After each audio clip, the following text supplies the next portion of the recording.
All right, Razor, we're gonna do this, man, today.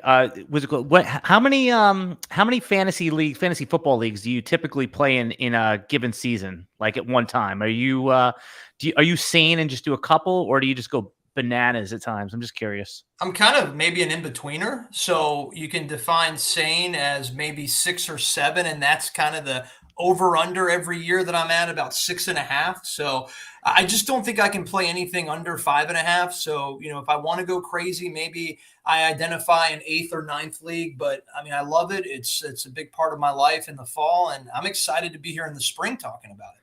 Yeah, well, fantasy football has become a year-round fantasy sport at this time. Like it, we play, for dynasty players. That's why I love dynasty so much, is because after the season's over, it's actually the real fun begins, the trading, the rookie talk, and all that kind of stuff. And that's why I wanted to bring you here.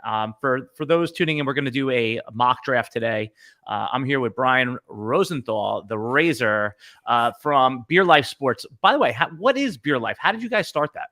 Yeah, I mean, Beer Life was created a few years ago by our CEO, and he just kind of wanted to dive into making, memes and making things fun for people to gravitate to. And then it just became a little bit larger. We dove into the gambling space, the fantasy space, creating a good team that wanted to be a part of it, and really came together with our new producer, Jacob Roach, who connected us from formerly of the Visa Network. And we are doing our best. And I think we're on the right track to create a large team of podcasters, again, to get into various spaces, even wrestling. I think wrestling has become one of the big things, as you probably have heard or saw what transpired last weekend at WrestleMania in Dallas, Texas. I mean, 2 nights of WrestleMania.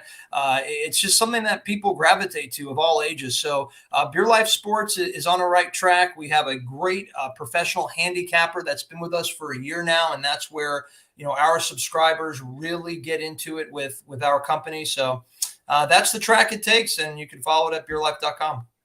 Yeah, and I'll have all your links in the video description below. And I really like what you're doing, so that's obviously why I feel connected to you guys and have been working with you guys doing some of your shows. And I definitely wanted to have you here because I like your vibe and how you guys approach things. But Okay. yeah, man. So the reason that we're going to do a mock draft is because the rookies have not yet been introduced. So I've been doing these dynasty startup drafts. Like I'm in 30 leagues. It's crazy. I respect the 7 or 8 game league thing because I wish I was in 7 or 8 leagues because at some point it just becomes a portfolio. I'm imagining I'm just like sliding through like, yep, won this week. Oh, no, I don't even check my scores until like Tuesday. And some of the fun gets zapped out, but Dynasty startup season, it's time. So a lot of the leagues I'm in, Brian, they don't include the rookies. Excuse me, I'm spitting all over myself. The rookies, but what they do is they include rookie picks. So, for example, if you're in the middle of a startup draft, you could draft pick 1.1 in your rookie draft. So this way the pick is insulated because right now we presume that pick is going to be Breece Hall. But what happens if Breece Hall winds up on the Jets? You may not want to take him. You might want to take, a wide receiver or, a quarterback or something like that. So, but for this purpose, this exercise that we're going to do today, we're going to do a dynasty startup mock draft. Hopefully we'll get through 2 rounds. The way that we're going to break down some of these players. So we may only get through 1 round. But this lays out a good foundation for what's going on in the dynasty startup world. And then what we could do is we can compare it to our redraft counterparts. And like, you and I talked about offline, there's players that are going to go in the top 5 of redraft that may not even be in the top 30 of dynasty startup drafts. And I'm not even sure that's correct. That's a leak in dynasty players' games. So with that said, you're going to have the first pick. We're going to alternate. You're on the clock. Who would you take first in a 1 quarterback, single tight end, no premium, just regular standard PPR league? I'm on the clock, so let me just talk to my team real quick. We got to figure this out. We good? All right. We're going to Madison, Wisconsin, and drafting the running back Jonathan Taylor from the Indianapolis Colts. All right. So in Dynasty, in redraft, I mean, he's going to be the pick, right? I mean, why would you take him above any of the other running backs or wide receivers? I just have a lot of confidence in Frank Reich's ability to get him going, more so even this year. I don't think we really saw the capabilities of Jonathan Taylor quite yet. I mean, no offense to Carson Wentz, but maybe the right quarterback is in place now with Matt Ryan. And he's young, he's a guy that you can, build a team around for several years to come. I like JT in this spot. I just can't imagine going anywhere else. Yeah, I agree with you there. And I think that when the consensus redraft rankings come out, Jonathan Taylor is going to be the no-brainer 1-1. The draft really starts at 2. Yep. So here's the difference. Now, I'm on the clock at pick 2. And if this was a redraft league, I would take a running back here. Okay. But in Dynasty, what I like to do, especially if it's, most Dynasty leagues are start 3 receivers and a flex, 2 running backs. I'm going to take a receiver. I'm going to go with Justin Jefferson. Sure. Now, I've seen Jamar Chase ranked ahead of him, and I'm not going to tell anybody that they're wrong, but Justin Jefferson has done it for 2 years of elite production. Jamar Chase. Did I say Jamar Jefferson before? Jamar Chase. No, you're right. Right. Jamar Chase is, he's undoubtedly one of the most dynamic, week-winning receivers. But we saw weeks last year where T. Higgins, like for 3 weeks, was that alpha wide receiver, and he took over. And I think that can happen again this year for short stints, whereas we know off the bus, Justin Jefferson is going to get his 10, 11, 12 targets. We know Kirk Cousins is a stable quarterback. I like the safety and the upside of Justin Jefferson at pick 2. Yeah, I'm with you there. I would have taken Jefferson with the second overall pick, like you just did, and I'm going to stay in Baton Rouge, Louisiana, and just take the counterpart that you just mentioned. I mean, there will be some games where T. Higgins may take over at times. Boyd doesn't scare me too much, and obviously Joe Burrow is right now sitting as a top 5 quarterback in the league. I'm with Chase here with the 1.3 pick here, the first pick on the third team. It's got to be Chase. You got to build around a guy who's so young like this. The explosiveness was on display nearly every single game. There were hardly any no-shows for Chase. I expect the same production this year. And you know what? It's like I can't tell anybody that Chase, Jonathan Taylor, or Justin Jefferson is wrong. Like personally, I would take Justin Jefferson at the first pick overall, but the market agrees with you. Jonathan Taylor is the locked-in 1-1, and I love – so do we agree that these 3 players are a tier amongst themselves? Yeah, I would agree. I mean, I think there are a couple of sleepers there in the middle that we haven't gotten to yet. But when it comes to safety, I think these 3 are by far in Dynasty. And honestly, you can make an argument that Chase and Jefferson are right up there in redrafts. I mean, a lot of people probably wouldn't take them at 1.2, 1.3, but I don't see how you can argue with it. I mean, maybe Kupp goes ahead of them in redrafts at times, but it just depends on the format. But I'm great with these picks. They're the future of the NFL. We're going to have them for several years on this team. Yeah, I agree with you there that Kupp is likely to be a go ahead of these guys. And you know what? Who knows? Let's see what the preseason looks like with him, but we'll get to them later. Okay, so here's where the fun begins. I think I'm going to break your heart right here and take Javonte Williams at pick 4. Yeah. Now, the news broke today, and today is April 8th, that Melvin Gordon could be signing with the Ravens. Now, he may not. Now, and also, I've noted that if Melvin Gordon went back to the Broncos, I would not be making this pick. But I like the momentum.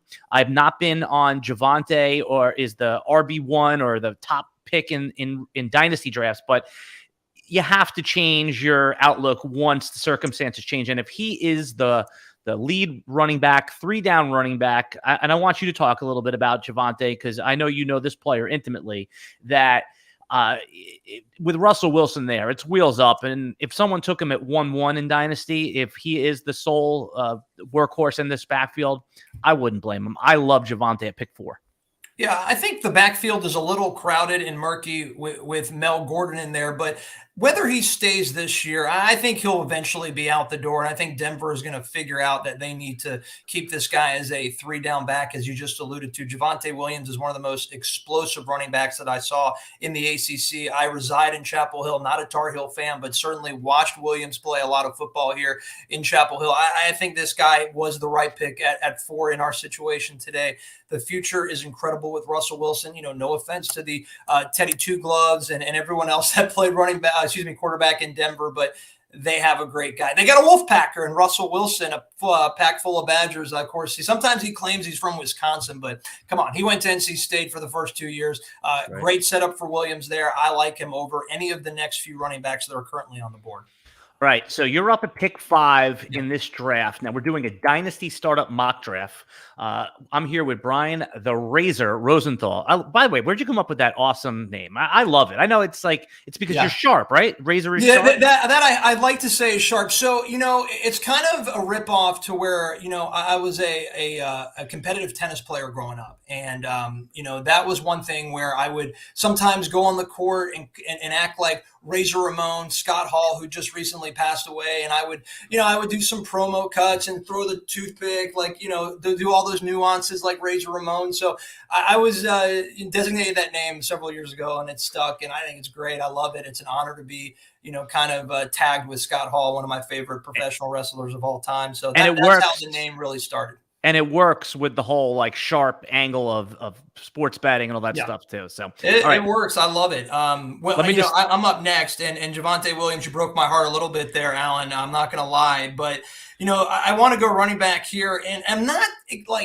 excited or pumped because as I would have been with Williams, because this team, I don't know what to expect from the Pittsburgh Steelers, but this guy has a lot of upside. If eventually they can figure out this offense, now that Ben is gone, is it going to be Mitch Trubisky, Tar Heel quarterback, moving forward here in Pittsburgh? But I'm going with Harris. I think that Harris is a guy that's you can trust, right, on 3 downs. Where else are they going to go in that backfield in Pittsburgh? It has to be Najee Harris, and hopefully he gives you tremendous production here over the next few years in this dynasty team. So I was leaning towards another guy from UGA, but it's going to be Harris as the pick from Alabama, another SEC, another Alabama player, of course, in the mix. So it's going to be Najee Harris right here for me. Yeah, I like that pick. In redraft, I actually have Najee Harris as my RB2. He'll probably tick down to RB3 if we get confirmation on Javonte Williams as the sole starter. But if I had to draft today, I like the safety of Harris. Now, Harris is a little sneaky old for running back, but at the end of the day, we're not too worried about that. We play Dynasty in 2 to 3 year windows, sometimes 4 if we're talking about quarterbacks. That I think that's a big leak in a lot of Dynasty players' games that they say, hey, I'll have this guy for the next 10 years. We could all be dead in 5 years. Who knows, right? Yeah. So Najee Harris is as safe as it comes, just from a volume perspective. There are running backs that I like better than his talent, but it looks like that they have that first round investment at 1.5. That's as solid as they come. I think I'm so glad that you did that, not because I like Najee Harris too, but I am a DeAndre Swift truther. Yeah. It is just who I am. I planted my flag for him early. So did a lot of other people. It's not like I'm special. But DeAndre Swift, there was a lot of, let's call it negative sentiment when he got drafted because it's the Lions. But as we saw, the Lions are good for fantasy. And Jared Goff, former number 1 overall pick, is not bad when the conditions around him are okay. DeAndre Swift is what we like in fantasy. He's a pass-catching running back. Presumably, they're going to upgrade some position and make the offense better with pick 2. It could be Malik Willis, could be a trade back and stack some offensive line assets. But I am DeAndre Swift. He's young enough. Talk about a solid 3-year window plus a little extra.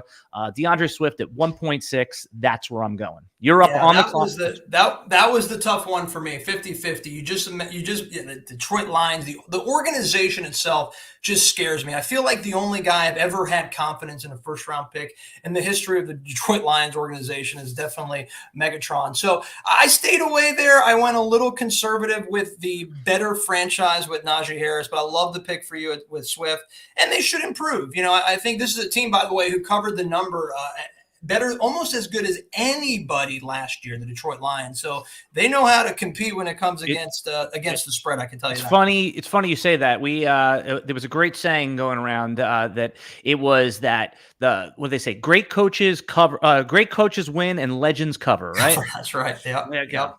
All right, so you are on the clock at pick 1.7, but let's just review really quick.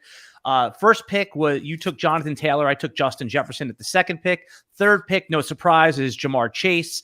Javonte Williams won at the 4th pick. Najee at 5, and DeAndre Swift at 6. You are on the clock in our Dynasty Startup Mock Draft. Yeah, this is a little bit tougher here. I'm going to go wide receiver, and I considered 2 guys here, but I'm going to go Boomer Sumer. And now that What Amari Cooper is out the door in Dallas. I'm going CD Lamb here. I think it's time for this guy to emerge over the next 3 years and be the true wide receiver one by a mile in Big D. They have the right quarterback. They're going to screw things up eventually in the playoffs, but that really shouldn't affect CD Lamb's fantasy production.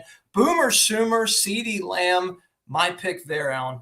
I love it because what was the only thing that we didn't like about CD Lamb last year was that we were expecting like 175 targets and we didn't get that. Yep. Now Amari Cooper out of the way. Dalton Schultz is there, but more of a safety blanket. I mean, now let me ask you this. Let's say they get Treylon Burks or, a rookie. Does that get you nervous at all with Lamb? No, I obviously, not this year, right? I mean, you're not going to likely, unless, a rare Justin Jefferson, Jamar Chase rookie season, takes place. I don't anticipate that with any of the wide receivers that are currently up for grabs here in late April in the draft. No, I like CeeDee Lamb to emerge still. I mean, I think they got rid of Cooper for a reason. I think they want to get the ball to CeeDee Lamb. I think they have confidence in him to be maybe the next Dez Bryant when Dez Bryant was at his best. Ironically, Oklahoma versus Oklahoma State there when it comes to possibly legendary Dallas Cowboy wide receiver. So, yeah, no threat to me in the draft right now. I love that he's gone, Cooper, and it's time for CeeDee Lamb to blow up in fantasy football. Yeah, I'm with you 100%. I think the trick to these single quarterback leagues, because we all know in Superflex leagues, the quarterbacks just go super early. They go way earlier, and rightfully so. But you need to have those proven young wide receivers as your base. If you could have 2 or 3 proven wide receivers that have that upside and they have that first contract plus, then it's easier in Dynasty, I think, to buy or trade for older running backs. Like last year, trading for Melvin Gordon. This year, maybe identifying like James Conner. I mean, these guys are buyable in Dynasty. Try getting CeeDee Lamb in your Dynasty league. It's not happening, unless you're going to overpay. So starting your Dynasty draft with young wide receivers is so key. Obviously, there's a few exceptions at running back, but I love that call. All right. I am on the clock now at 1-8. So here's the difference. In redraft, I mean, I see Christian McCaffrey just sitting there, right? I mean, but I am not going to build my team around him just based on exactly what we talked about. So I'm going to take A.J. Brown for the exact reasons that I just talked about. Yep. I love the snipe. Yeah, for the exact reasons we just talked about. Young, upside, nice floor. We like his situation. He's a true alpha, and there is no question he is plug and play. The problem later on in the draft is that when you start filling in with these ancillary wide receivers, if they have a bad week, you got to put them on your bench. A.J. Brown has a week, 2 down weeks. You're still starting him every week. I love that in the first round. Happy to take A.J. Brown at 1-8. Any thoughts on A.J. Brown before you make your the 9th selection? Yeah, it was the next pick for me at 1-9. If he was sitting there, I mean, A.J. Brown, clear-cut #1 wide receiver in Tennessee.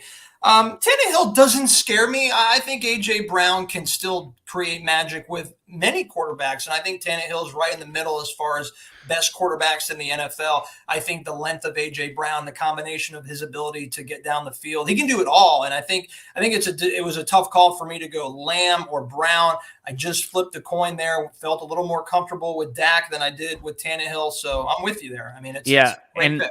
I think you made the right call there with Lamb, is just based on the QB alone, team context, all those things. All right, so you were on the clock. We're moving along nicely. Just a quick review: JT, Justin Jefferson, Jamar Chase, 1, 2, and 3. Then we saw a running back bonanza with Javonte, Najee Harris, and DeAndre Swift.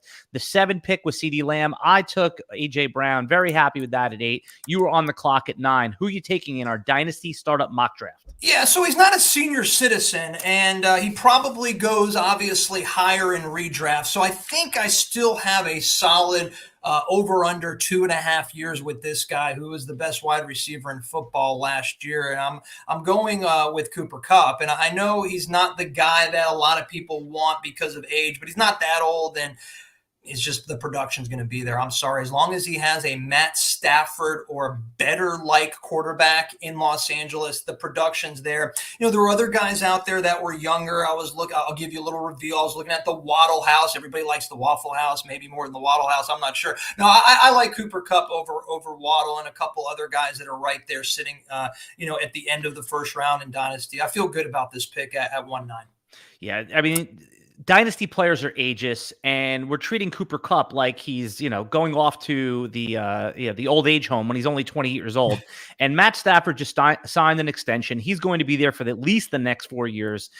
Him and Matt Stafford and Cooper Kupp basically connected like it was unreal, that connection they had. They were basically finishing each other's sentences.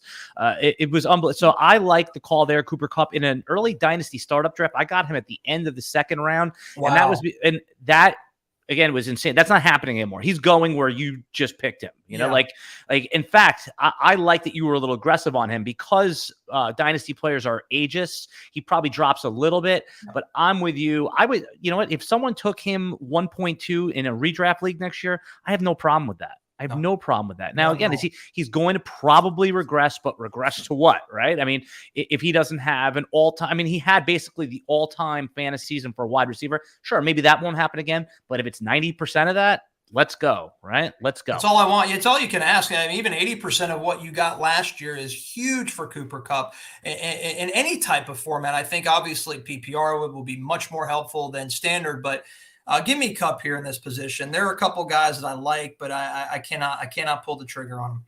All right. As I'm getting to the back end of the first round of our mock draft, there are receivers that I like better than Christian McCaffrey, who I'm going to take Christian McCaffrey here. There's the reveal. But I feel like they're clumped together, and I can get one of them on the wraparound if I was team 10. Now, again, we're operating as separate teams right now. But so I know I'm not going to get Christian McCaffrey on the wraparound or a running back that's equivalent to him. Now, I have concerns, and in regular redraft, I'm dubious of even taking Christian McCaffrey in the first round at all. I have to warm up to that. You and I talked about like Leonard Fournette on your podcast and how I believe he'll end up being a first round pick. I almost feel better about the floor, and obviously there's not as much upside as there is with McCaffrey with someone like Fournette, but I'm taking McCaffrey because if all goes right, he's only 25 years old. Let's see what happens with the quarterback position there. It sounds like Sam Darnold's going to start the season. Not sure he'll finish it, but I'm good enough where it sounds like McCaffrey's going to be good to go. He's going to be he could play with any quarterback, because they could dump the ball off him. He can make things happen. Christian McCaffrey at 110 in a dynasty startup. I don't feel great about it, but I like the upside. Yeah, I would have taken him at 111. So obviously you made the right pick there. I hopefully you make the right pick with Christian McCaffrey. Murky waters in Charlotte, sure. Bad team, yes. Injury every year there's an injury. He's a small guy. But my gosh, inside the 5-yard line, Christian McCaffrey is getting in the end zone. Breakaway speed anywhere is just incredible. Hey, you got a question on the screen, by the way. Yeah, you got a question. Yeah, I see that. Yeah, I'm going to read it out for you. It says, Julia in our chat asked, why Cooper Kupp now with Allen Robinson there? Robinson is just as talented, and he will presumably take away some target share. So go ahead. You answer it. It was your pick. Yeah, I think Allen Robinson certainly will take away some receptions, but it also now puts the defense in a much tougher position to say, hey, we were going to, put a lot of emphasis on Cooper Kupp. Well, now we can still try that, but now you have another guy that's on the other side of the field, and Allen Robinson, they're going to have to pay a lot of attention to. I still think Kupp is certainly not as talented as Robinson, but we've seen this in all sports. Sometimes it's not just talent that gets you where you need to be. It's chemistry, and it's going to take a little bit of time for probably Stafford and Robinson to grab that chemistry. Maybe it's 1 year, maybe it's a half a season. So that's why I still like Kupp in this position. Right now, Kupp is the proven number one receiver in the NFL. Could that all change with Allen Robinson coming in and changing up the dynamic for Stafford and targets? Absolutely. Great point you make, Julia. But I still feel good about Kupp here late in this first round dynasty. Yeah, I'm with you. I'll back you up on that. Allen Robinson, I think at this point is, who knows how he's going to fit in there. We already have seen how Cooper Kupp, and at this point in the draft, when you took him at 1.9, that he is, you didn't take him at the first overall pick. You didn't take him at the second overall pick. The upside's still there. Okay, you are on the clock at 111. Who are you taking in our Dynasty Startup Mock Draft? This is a tough one. Waddle House is still there. And I think there's so much potential for this guy now that a lot of attention will be targeted at Tyreek Hill down there in Miami Gardens, Florida. It's not Miami. It's Miami Gardens, folks. It's not in the city of Miami. I'm going to go with Austin Eckler here. And I know he's a little bit on the older side, and we keep saying this, but he's really not. I mean, what am I, about 20 years older than the guy? But, you know, I think that offense in Los Angeles is going to be elite, right? I mean, they have all the tools it takes. They have an incredible quarterback, a young quarterback. They have the receivers. Eckler had a fantastic year. If he stays healthy, 111 redraft dynasty, I think he needs to be there. I like to ask you, Alan, where does Austin Eckler go in a redraft PPR? Because I love him in this position at 111 to 112 in this platform. You sucker. You took my pick. I was going to take him at 12 and shock the world. So, yeah, I think that with someone like Austin Eckler, his game is going to translate further than the normal age apex for running backs. He's a pass-catching running back. Let's say you get one or two more of elite seasons out of Austin Eckler in PPR. Now, in half PPR, in non-PPR, this changes a little bit. But we're playing PPR leagues. Yep. So I think he is defensible as the 1.2. I mean, 1.5 in redraft, right? So in Dynasty, it's funny enough, in these Superflex leagues, he goes on the 2-3 turns. So you definitely reached up around, but I would have done it too. He's underpriced. And also, he's had some comments over the last couple weeks where he's saying openly, and by the way, Austin Eckler plays and understands fantasy. So he said that he wants the coaches to take some of his workload off, but that's going to scare people off Austin Eckler, but they're not going to take away the high value touches, the third down dump offs, the goal line stuff. Fine. Maybe if they're on their own, 20-yard line and they need a 2-yard up the middle, sure, they'll bring Josh Kelly off the bench to get his head smashed in. But Austin Eckler is going to be just and by the way, he is gettable. He's one of these running backs that dynasty players see 27 years old and they freak out. He could have like a late Danny Woodhead, James White type of career. I love that pick right there. And that's why I love doing, because you told me that you're more of a redraft player, but I think that redraft players bring sobriety to the dynasty world. We do. We change. We try to keep you guys honest. No, I think Austin Eckler is definitely a guy that has been beat up over the last few years. He's taken a toll with his body and his size, but if you're looking at a dynamic here with this team, great coach, I think, and I think one of the best upcoming quarterbacks, I just can't pass on him. I really can't in this position. Yeah, now you keep toying around with Jalen Waddle. I was high as anyone on Jalen Waddle, but I'm a little dubious. I'm a little scared off with the addition of Tyreek Hill to Miami. So I'm not going to take him here. I'm going to get crazy right now. This is where I'm going to go Kyle Pitts. Yeah, Pitts is up there. You want to have a guy like that in your lineup for several years to come. Obviously, potentially the best tight end for years to come. And now that Gronkowski is 62 years old, and Kelsey's getting up there as well. He's 33 years old, Kelsey. Yeah, he's getting there. But who's going to be under center? That's the scary part. Mariota. Maybe it's how many years is Mariota going to be in Atlanta? Is he the guy? But no, that's great. I think it's a great pick. He's the future of the tight end position. Yeah, and the upside is easy to see. Now, it's not often with your first pick that you do hero picks like that, and that because we saw listen, his first year, 1,000 yards, it was a 1 touchdown. How many touchdowns? 2 touchdowns? I don't know. He barely scored. Yeah. So but usually rookie tight ends don't do anything. So he's more of a wide receiver. I don't hate Mariota as much as most. I mean, he obviously fizzled out. You could see a Ryan Tannehill type of resurgence from him, where his second team. I mean, Arthur Blank, the head coach, he coached Mariota in Tennessee. Yeah. I mean, he proactively brought him over. Now they're going to do something at the quarterback position. He is a bridge quarterback, but that's going to be good enough for Pitt. So at pick 12, I'm taking Kyle Pitts. I got the cornerstone of my dynasty tight end, and if it works out, it's going to be for a long time. And my dynasty rankings, which, by the way, you can get for free right now, our Superflex rankings are on rotowire.com/try. 10 free days, no credit card needed. I have Kyle Pitts as the tight end 1, and in redraft, he's not going to be the tight end 1. It'll be Kelsey. It'll be Mark Andrews, but for the most part, you're shooting for pure upside there. All right, you're on the clock now. You are picking at 2.1. Just to review the first round really quick, JT went at 1-1. Justin Jefferson, Jamar Chase, Javonte Williams were the next 3 picks. At pick 5, Najee Harris, DeAndre Swift at pick 6. You took CeeDee Lamb at pick 7. I went A.J. Brown. You went a little bit older, but proven in Cooper Kupp. I couldn't help myself to take Christian McCaffrey at 10. You took Austin Eckler, shocking the world there at 11, which, by the way, I think is a sharp pick, Razor. And I went with Kyle Pitts at pick 12. All right, beginning of the second round, who you're on the clock, who are you taking? I'm going to stay old here, and I'm going to go with a reunion that's taking. By the way, since I'm pick 12, should I go first this round? Yeah, you should. Absolutely. Right. Okay, let's do it like that. Because my team now has Kyle Pitts on it. I'm picking you're on the pick turn. 12. Yep.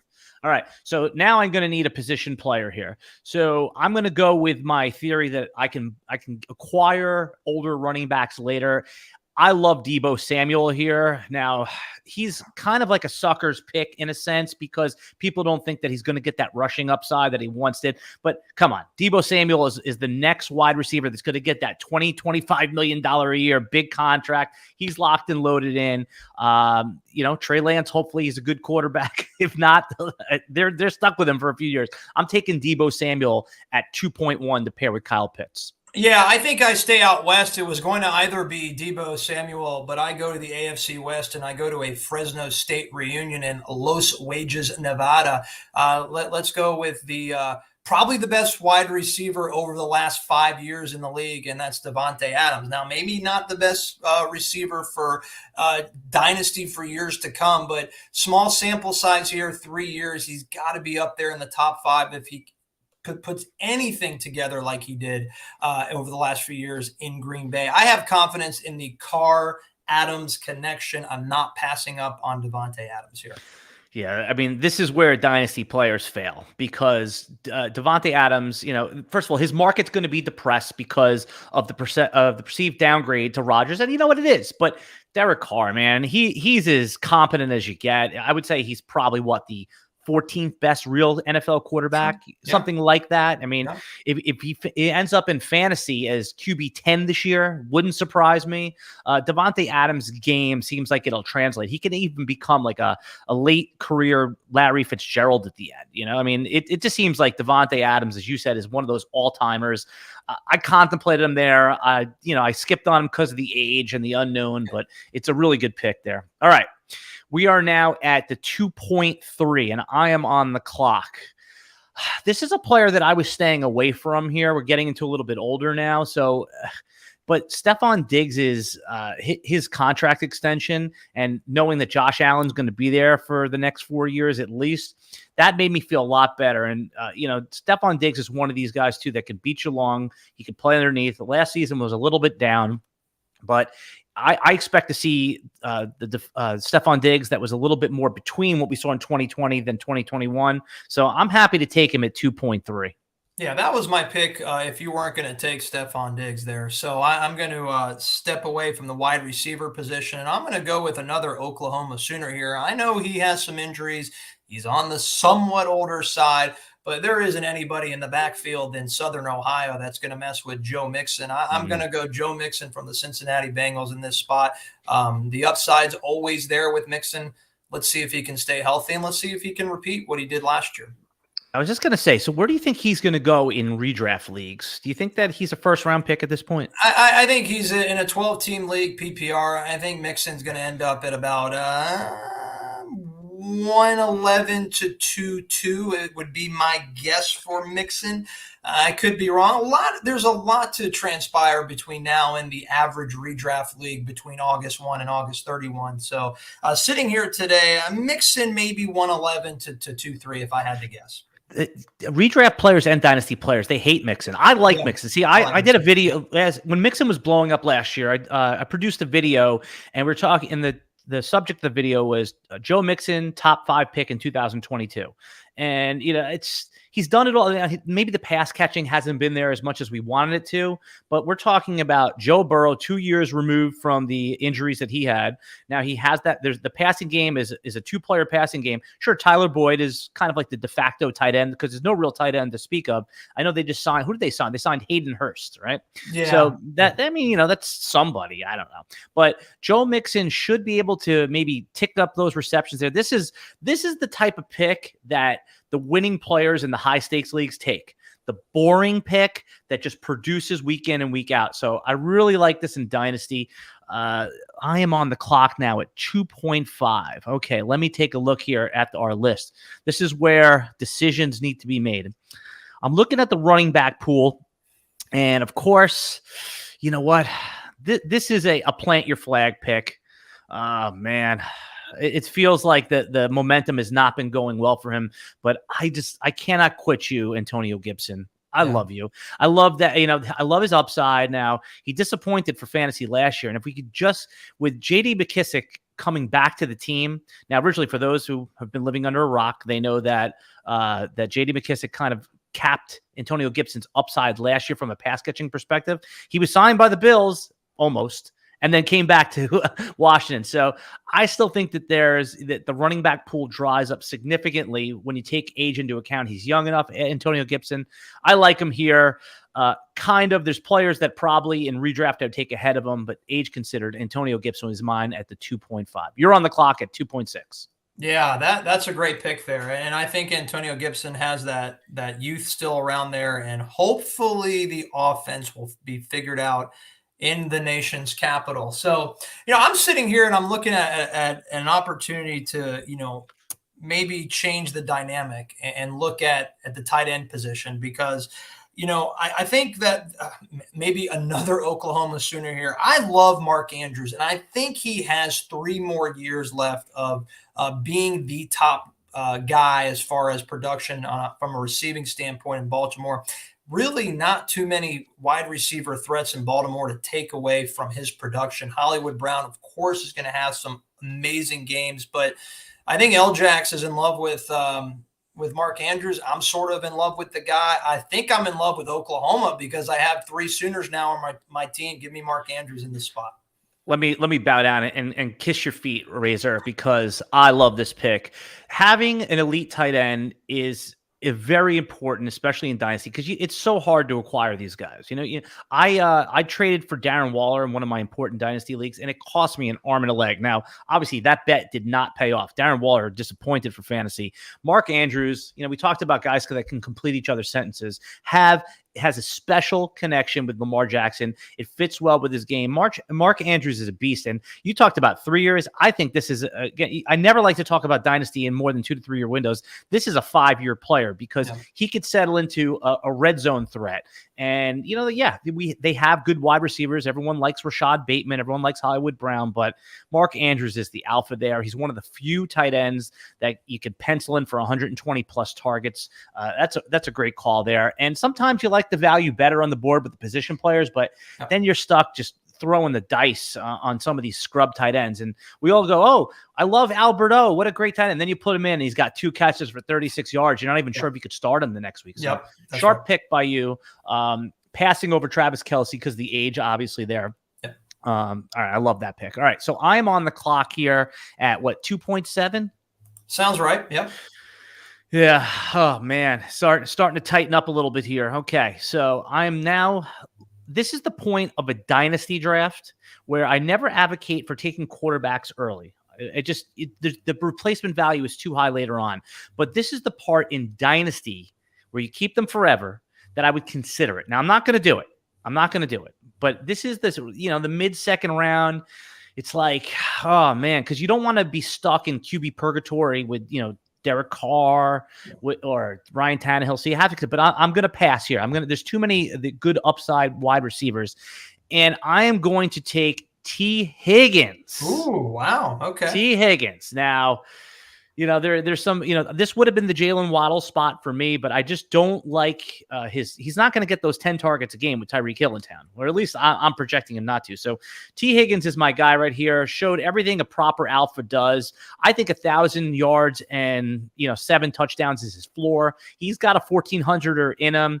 I'm probably jumping ADP a little bit, but I like T. Higgins here at the 2.7. And by the way, if you're in the chat, if you're listening to this on the podcast, you could tell us when you love our picks or you hate our picks. And also let us know who's winning this draft right now. Is it the Razor or is it me? Is it Allen? Okay. All right. 2.7 T. Higgins. Talk to me now. I shocked you a little bit there. So tell me why T. Higgins you thought went a little early here. Well, I'm not saying it went too early. I mean, T. Higgins obviously was a tremendous wide receiver in fantasy football last year, but is he perhaps the number 2 option in Cincinnati? Sure, it's pretty clear, but I may give you the number 2 option in Miami Gardens right here. And I waited, and I think it's time to go with the Alabama wide receiver. And we're going to step into breakfast at 2 a.m. in the morning with the Waddle House. Jalen Waddle, I love him. I think he'll pretty much will get this guy a lot more targets and get more wide open. I'm not a huge Tua fan like a lot of people are, but man, the production could be there for Waddle, especially if there's double coverage on times on Hill. Man, some one-on-one, Jalen Waddle, give it to me. I probably could have waited. But I just want to take him. I have a lot of confidence in Waddle in this spot. I take him because of youth over Hill. That's a no-brainer. So roll Tide, Jalen Waddle. Yep, no, it's a great pick, and we only saw the beginning of Jalen Waddle's upside. It was mostly short stuff, right? I mean, we haven't even seen the long game yet. And as everybody knows, that Jalen Waddle and Tua, they played together successfully in college. I mean, is that going to be a new trend, you think, in the NFL, where possible, where if there was a good connection between a wide receiver and a quarterback, that they proactively go and try to get that guy? You think that we're going to see more of that? It should be. I mean, we're seeing it in Cincinnati, and now we will see it for the first time this fall in Las Vegas. So I really am excited for that Las Vegas connection. I think that's going to be huge to see those guys that battled out there in Fresno State. And I think Adams is so much more excited to be in Vegas with his QB from college, and he's made that very clear. And I think that is going to be the most interesting dynamic. And of course, I have Adams on my team in this mock draft. So I'm going to be targeting Adams in a lot of redrafts because I think a lot of people are a little scared of Derek Carr, but that Fresno State connection gets me quite excited, Alan. And by the way, if you are listening to this on the audio replay or the YouTube replay, if you're watching the video, once we're done, because we're live streaming this right now, I will post all the picks in the video description below, or put a link to at least an Excel sheet where you can check them out there. And by the way, we were talking about connections with quarterbacks and their college wide receiver, Jamar Chase and Joe Burrow. Another example right there of that happening. So it's interesting. And now that the college game is translating more and more to the pro game. So Tyreek Hill, how do you think the whole Miami thing is going to play out here? I mean, what kind of target distribution? I mean, Tua's game doesn't seem to match up very well with Tyreek Hill's game, does it? I don't trust it. I'm not in love with the marriage here. I just think that he was spoiled by Patrick Mahomes, and this is a major downgrade when it comes to a guy who could throw it down the field with accuracy or can make plays with his legs like Patty Mahomes did. I'm not buying into it. I like the chemistry much more with Waddle than I do with Tyreek Hill. Yeah, me too. So, but do you think Tyreek Hill, like in redraft, where do you think he'll go in most redraft leagues? Like somewhere like around I would here? say 2-8 in a 12-team league. I mean, late second, mid second. I mean, I think you're pushing or chasing a little bit too much early second or late first. I think you'll see some Dolphins fans or Hills fans take him late first, but I think the play there would probably be on the turn in the third round and maybe late second at the earliest. Who do you think will have a richer ADP, Hill or Waddle? Who will be more expensive? Yeah, I mean, I would say Hill will be. I just don't think there's a lot of trust yet for a mainstream fantasy football player that doesn't watch the games in detail, perhaps don't know all the nuances yet. I think people will be more bullish on Hill, and I just don't think that's the right move. All right, man. I'm here with Brian the Razor Rosenthal, and I want everybody to go follow him on Twitter. If you're watching this, listen to this. You want to promote your the Beer Life, or do you want to? Yeah. So what is it, at Beer Life? Yeah, just follow us at Beer Life. That's our Twitter handle, my personal Twitter handle that I pretty much push all of our gambling picks and just a bunch of shenanigans on Twitter. That's at Rosenthal Razor. We appreciate you following us at either one of those handles. We hope to put out good content every day, make it fun. And it's, gambling, fantasy. It's just fun to be on Twitter with guys like Alan and going back and forth. And I'm just pumped to wrap up this draft with you. I don't know who's winning, but I feel pretty good right now. I'm killing you. I'm crushing you. You're killing me. Okay. No. And by the way, yeah, you're like I said, I enjoy following you on Twitter, and I'll have all the links in the video description below. But yeah, let's try to round out at least round 2 before we wrap up. Yeah, sure. Okay? Absolutely. Yeah. All right. Let's see. Oh, I already put my pick in. And even though the quarterback situation is atrocious right now, it won't stay there. There's been a lot of trade rumors. DK Metcalf, man, he is a true alpha. I mean, the Jets are keep calling Seattle. It's like, what's it going to take? What's it going to take? No, we're not giving you our 2 first-round picks. But you think that Seattle, when the Jets are on the clock, the Jets have 2 picks in the early second round. Do you think that would be a good trade? Both of those second-round picks for DK? Who says no to that? Nothing goes right for the Jets, so let's just throw that out right away. They just can't figure it out. But is that a good trade right there? They have picked Yeah. 35 and 38. Yeah, I think that's a winning trade. I think almost for both sides of the ball. I think DK, he wants to get out. It seems like he doesn't seem very positive of what's going on in the Pacific Northwest. And I think the Jets need a splash for their culture, for their fans. They need a alpha wide receiver and a star like DK Metcalf. And if they could figure this out somehow, maybe not this year, but the next year, yes, it's the right decision to give up those draft picks. I would love that for New York. Even as a Bills fan, I kind of have a lot of sympathy for you guys. It's just been so brutal. And where's the star receiver? I mean, for They have Elijah Moore, right? Yeah, and that's a work in progress, and he's really good. I mean, he's going to be a star, maybe, right? Like you have to find. He looked good in those healthy games. Yeah, But this crazy thing is, I think that was when Mike White was the quarterback. Mike White, when they beat the Bengals, and that goes. They beat the Bengals with Mike White. Do I have? You got it. Yep, you got it right. Yeah, you got it right. Mike White looked good in the first half against the Colts, and. Yeah, it's a disaster out there in MetLife. But I think it's a great trade for the Jets more so. Yeah. Yeah. I mean, obviously you're going to have to pay DK, but no big deal. The Jets have the dough. All right, man, let's continue on with our mock draft. Let me just recap right now where we are in the second round. I picked first at 2.1. I took Debo. You came back with Devontae Adams. I took Stephon Diggs. And then very sharp pick by you taking Joe Mixon in the middle of the second round. I went youth on Antonio Gibson. You came back and took tight end 2, Mark Andrews. I took tight end 1 in round 1 with Pitts. And then I went with T. Higgins, Waddle, DK Metcalf. You were up on the clock at 2.10. Your first pick for this team, by the way, was Jamar Chase. So now you're on the clock. Who are you taking here? I'm going running back, and I'm not going safe here. I'm going with a guy who's had a lot of injuries, but, if he's healthy, the offense is pretty good, anchored by Justin Jefferson. So let's cook a little bit in Tallahassee, Florida, with the former FSU running back who has potential to be a top 5 running back for the next 3 years or so.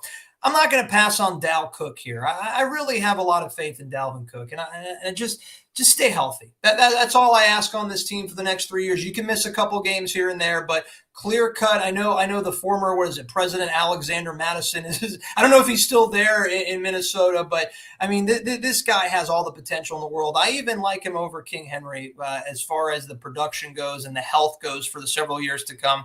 I'm going Cook here. Look, you got a fan right here. Julia thinks that's a great pick. Now, what's also really good about Dalvin Cook is that there is a safety net, an insurance policy you could buy. Because we know Dalvin Cook, he's going to miss 3 games this season. That's basically, you have to bake that in. Yep. But we know Alexander Madison, who you can get in round 7, round 8, round 9. Is the answer, that he is going to be the 80% of his production. You're going to plug him in. There's not going to be any questions. Whereas some of these other players, sometimes they go down and a committee forms. I mean, Khalil Herbert emerges when a David Montgomery goes down, but we know. So you're going to have to probably proactively target Alexander Madison a couple rounds ahead of his ADP. 100%. And that's what I recommend. If you are taking Dalvin Cook in Dynasty or even in redraft, jump up the ADP, check Alexander Madison's ADP, take him around ahead. You'll be happy when disaster strikes. Good pick right there. Okay, so now we are at pick 2.11. I don't recommend this for the faint of heart, but it is QB time. All right? No, don't do it to me. Don't do it to me. My QB1 in Dynasty is Josh Allen. Sorry to do that to you. I mean, he's definitely moved ahead of Patrick Mahomes with the Tyreek Hill leaving. I had him there anyway. The rushing upside's there. He evolved as a passer. He's going to be a Bill for life. They just signed Stephon Diggs to a long-term contract. Now, I usually don't draft guys like this in redraft, but in a dynasty league, that is such an advantage to have someone like Josh Allen. So I'm taking him at the 2.11 right here. What do you think? Quarterbacks early in a 1-quarterback league? No, I think it's the right play. I think Josh Allen is the emerging number 1 quarterback in the NFL, and it's hard to really pass up on him when you look at what's right now available at 2.12 and 3.1 and 3.2. Josh Allen. Shame on me. I was going to go Allen in front of Cook, but I don't want to be that sucker fantasy drafter and pass up on Dal Cook if he's sitting there. Right. But no, and I you think can it's the right pick. you can get a good quarterback on the wraparound for that team. You can I'll get find Justin a quarterback. Herbert or Yep. even whoever your Yep. QB. By the way, who is your top 3 quarterbacks, would you say, for redraft this year? Yeah, I think it's definitely Josh Allen at 1. I still believe in Pat Mahomes, and I'm almost going to lead on the guy you just mentioned. I think it's Herbert. I think Justin Herbert it's just too good. His talent level's there, the weapons are there, dump offs to Austin Eckler. What we saw last year in LA, a little bit murky at times, but overall, he's the 3rd best quarterback for me in redrafts. All right, so you're going to finish this draft. You took Jonathan Taylor for this team at the 1-1. It comes on and we're actually going to have you make 2 picks because you would pick on the turn. So you started your draft with Jonathan Taylor. We're in our 1 QB Dynasty mock draft. Who are you going to pick if you had JT at pick 1? I'm taking Thurman Thomas and Jim Kelly in these 2 spots. I think their upside the next 2-3 years are huge. In no particular order at 2-12 and 3-1. I'll make I'll go against what I said before. I don't love the chemistry with Tyreek Hill and Tua, but I think at 3-1, there's still a lot of value there, or 2-12. It doesn't make a difference. I'll take Hill in this spot and match him up with Jonathan Taylor as one of those picks. I think I like Waddle a little bit more. Obviously, took him a little bit earlier. So, let's go there and let's just hope that Tyreek Hill eventually, gets the nuances down there in Miami and provides at least 9 or 10 games of those huge explosions. Hard to pass up there in that position. And here's another running back like Dal Cook. You can go. I think the 2 running backs that are, troublesome with injuries, but probably feel a little more comfortable with the next 2 star running backs. I'm going to go with the Tennessee Vol and Alvin Kamara. And I know that the quarterback situation in New Orleans is, at times a little dicey, a little choppy. We got a new offensive scheme there with Dennis Allen, a defensive-minded coach. But, I trust Kamara a little bit more in a 3-year sample size with the pounding that King Henry takes. So I'm going to go Hill, Kamara, 2-12, 3-1, no particular order, and match him up with JT. And hopefully these next 3 years for that team looks bright. Yeah, Alvin Kamara is he's getting disrespected in these drafts. Now, there is a possibility that he has a 3 or 4 game suspension for his bar fight in Vegas. So if you're playing in best ball leagues where you can't swap out the lineups, I don't recommend taking Alvin Kamara, but I love his dynasty. He was a first-round dynasty startup for the last 3 years. He's not old. He's going to be the offense, pass-catching running back. I love that pick there. All right, man. So we did it. This was this was a dynasty startup 1 QB mock draft. Make sure that you tweet at both of us. I'm at Alan Seslowsky, and repeat your Twitter again. It's at Rosenthal Razor. And then you will tell us all the bad picks that we made and tell us how you would do it differently. All right, man. Always good to hang here with you. Everyone, we'll be back every Friday now with a new Dynasty podcast. We were doing it on Sundays or Mondays. We're going to move it to Friday. But if you want to listen to it on Monday, that's fine too. Next week, I'm going to be back here with the Fantasy Football Geek from DFS Army talking more Dynasty. All right, everybody. We'll see you next time.